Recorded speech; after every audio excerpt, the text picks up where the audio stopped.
Coffee shop na nagsimula sa biruan ngayon, pinakabagong cafe na sa Marilao? Tara! Yung mga kanus, alam nyo ba ang nalaman ko? Kami ay napadpad dito sa M. San Juan Street sa Santa Rosa 2, Marilao, Bulacan upang subukan ng bagong coffee shop na ito sa Marilao, ang Noname Cafe. May kita ang cafe nila ay may indoor na air condition at may industrial interior at may exterior din for their alfresco area. May katabi silang photo studio, kaya tamang-tama sa mga gusto mag-photoshoot at mag-food trip pagkatapos, pwede.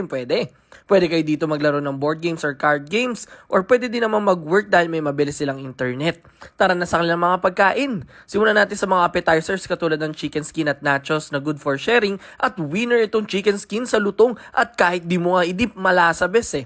Meron silang pizza na pepperoni pizza at creamy spinach na may thin crust at complementing at balanse ang toppings. May burger din na pwede ko i-vouch na masarap talaga. Ito ang kanilang Aussie Burger na may beef patty at chicken slab ng crispy chicken naman. Sa laki ay sulit sa presyo at sa lasa ay panalong-panalo. If gusto mo mag-salad, try mo naman itong sausage platter na sulit at pwede gawin na orderin for groups. Dahil bukod sa salad ay may mga kutkutin pa nakasama katulad ng chicken skin. Punta naman tayo sa pasta. You must try their truffle and mushroom linguine na masarap. Balanse ang truffle, hindi super tapang ha. Tapos hindi under or overcook ang noodles. Tapos kahit yung side bread hindi mema dahil laban din sa lasa.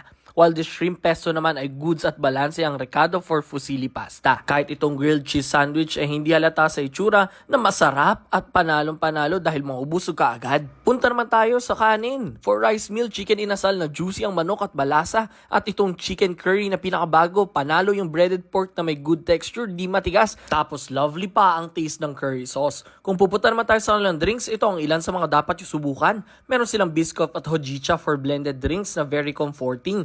Para sa mga mahilig magkape, merong caramel macchiato at Spanish latte na di din papatalo sa lasa.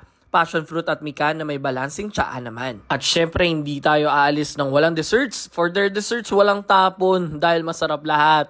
Ito ang kanilang tiramisu na heaven in every bite. Ito naman ang red velvet, choco caramel at blueberry cheesecake for their cakes. Open nga pala sila from 2 p.m. to 9 p.m. from Tuesday to Sunday if plan nyo pumunta dito. They are pet friendly and meron din silang delivery. O ano pa hinintay nyo? Tara na at magkape at mag food trip dito sa Noname Cafe sa Marilao, Bulacan. Let's go!